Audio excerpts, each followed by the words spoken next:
Hello all, welcome to my channel. I am Vivek Gaurav and I'll be teaching you dynamic programming. And before we proceed further, a humble request from my side. Please like and subscribe to my channel and also click on the bell icon so that you get notified every time a new video is coming up. Now, let's get started.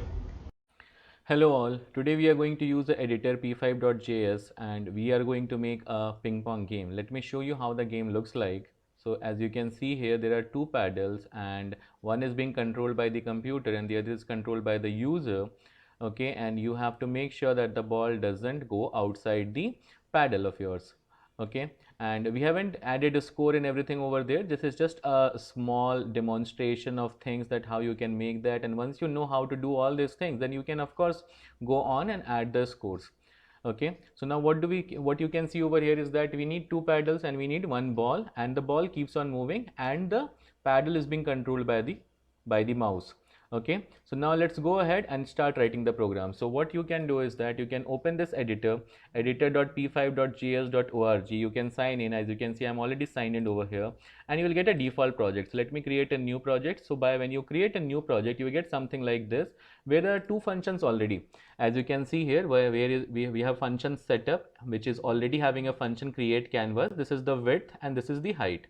Okay, the second one is the height, and in the function draw we have a background which the color is given as 220.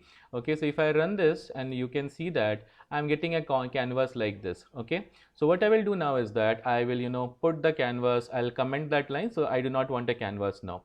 Now what I will do is that, or let me not comment it right now, let me just go ahead and create a rectangle. So in order to create a rectangle, the paddle which you saw there was in the shape of a rectangle. So there is a function here rect which takes four things. First of all, you have to tell where you want the rectangle to appear. So like in my case, I want the rectangle to appear somewhere in, like, the x-axis I'm giving as 200. Okay, or let me give 10 comma 10 and then make something like 70 comma 10, and let's see how do we get it. Okay, so if I run this, can you see I'm getting a rectangle like this? Okay, but the point is that I do not want the width to be larger, I want the height to be larger. So what I will do is that I will change this one as 7 and I'll make this one as 70. Okay, now you see what I'm getting. Can you see now? So the four parameters that we gave here, this was the x-axis, this was the y-axis, this was the width, okay, and this was the height. These are the four things that we give. Now what is x and y? So a screen is like, there is a coordinate system. This position is 0 comma 0, this position is 0 comma 0. So when I gave 10 comma 10, the point came here, and from here it started drawing width of 10 pixels, and height of 70 pixels. Okay, so now I do not want it to be on the top, I want it to be in the middle. So what I can do is that I can change the x coordinate to 200. Okay, if I change the x coordinate to 200 now, okay, I made it 2000. If I do it, so now you see it came in the middle. We do not want in the middle, so my x will be 10 only, but my y will change it to, I'll change the y to 150. Okay, I'll change the y to 150. Now you see it came in the middle.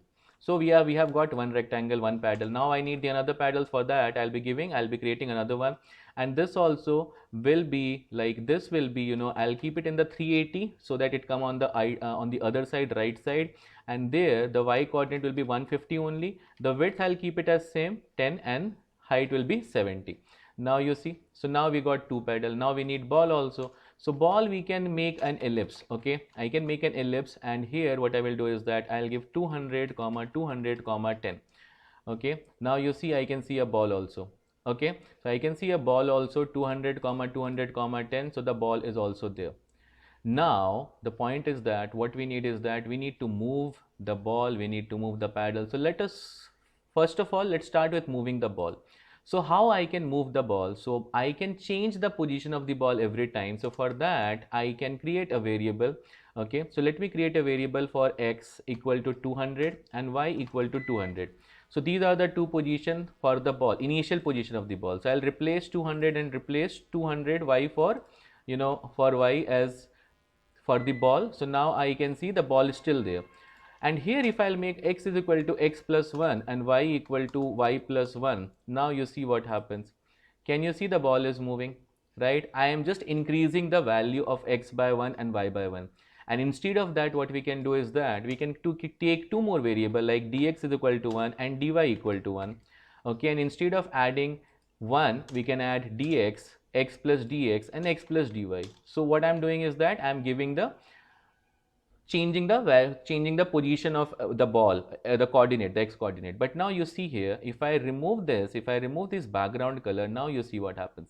Can you see what is happening? So the point is that the ball is not moving. Actually, we are just creating the ball in different location, and the user is having a feeling that the ball is moving. Okay, you see here, if I change like this, now if I run this, can you see?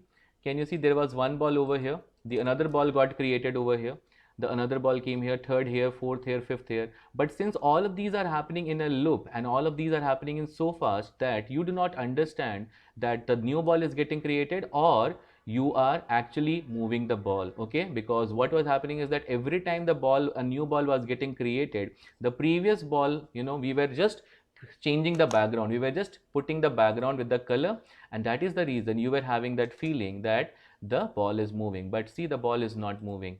Okay, understood now? So the ball never moves. It is just the that we are creating the ball in different position. Okay, but now the question that arises is that how are you going to move the paddle, right? So now we are going to control the right side paddle. So for that, the y-axis of that right side paddle, instead of that, what I can do is that I can write mouse y, and now you see what will happen, right? So now the mouse has a x coordinate and a y coordinate. Your mouse also has a coordinate, right? So what I gave is that whatever y coordinate is vertical, I want to move it vertically. So what I did is that I changed the value. Okay, I changed the y coordinate of this paddle to mouse y so that it starts moving with my mouse. Okay, it start moving with my mouse. Now you can see that it is moving with my mouse. Okay, but what about this paddle, the computer paddle? How does it move? So for that, what I can do is that I can make it move with the ball. Okay, so here what I will do is that here I will write y, and now you see as the ball moves, the computer paddle will also move. But the point is that at one point of time, both are going outside the window, right? Now, how do I control that? So now if you will see here, this entire box that we have created, the canvas that we have created is of height 400, 400. So if the ball goes beyond that, what I can do is that I can change the position of the ball. So here I will write a if condition. If x is greater than 380, okay, greater than 380, or on the other side also, or x is less than 0 or greater than 20, okay, or x is greater than 20, no, x is less than 20, okay, x is greater than 380 or x is less than 20, then what I will do is that I'll make, what I will do is that I will make dx equal to minus dx. Okay, I will make dx equal to minus dx, and now you see something will happen. Can you see the ball change the direction? And similarly for the y also, what I will do for y is that if y is greater than 400 or 390 in this case, or okay, y is less than 10, then what I should do is that I should make dy is equal to minus dy. Okay, now you see if I run this, okay, our speed is very slow, we can make it fast. Now you see the ball is actually changing the direction, and you see the computer paddle is also moving along with the ball, right? And our paddle anyway we are able to control.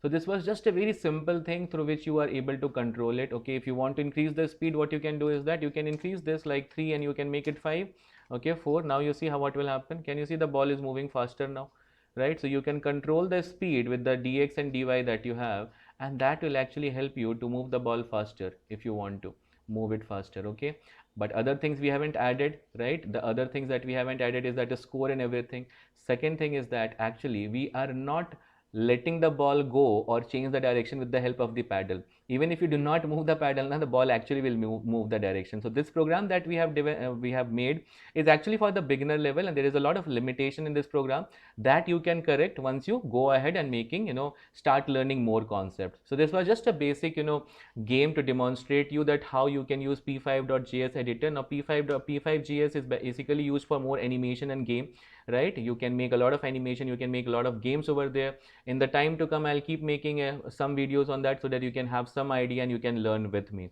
Okay, so now you also go and try this code and play this game. And if you want, you can send it to your friend also. You can save this program, and after that there is a share button that you can have, right? And you can share this with in your on your phone, and you can play it in your phone also. Okay, so try this out with your friend. Hope you enjoyed the video. Thank you so much.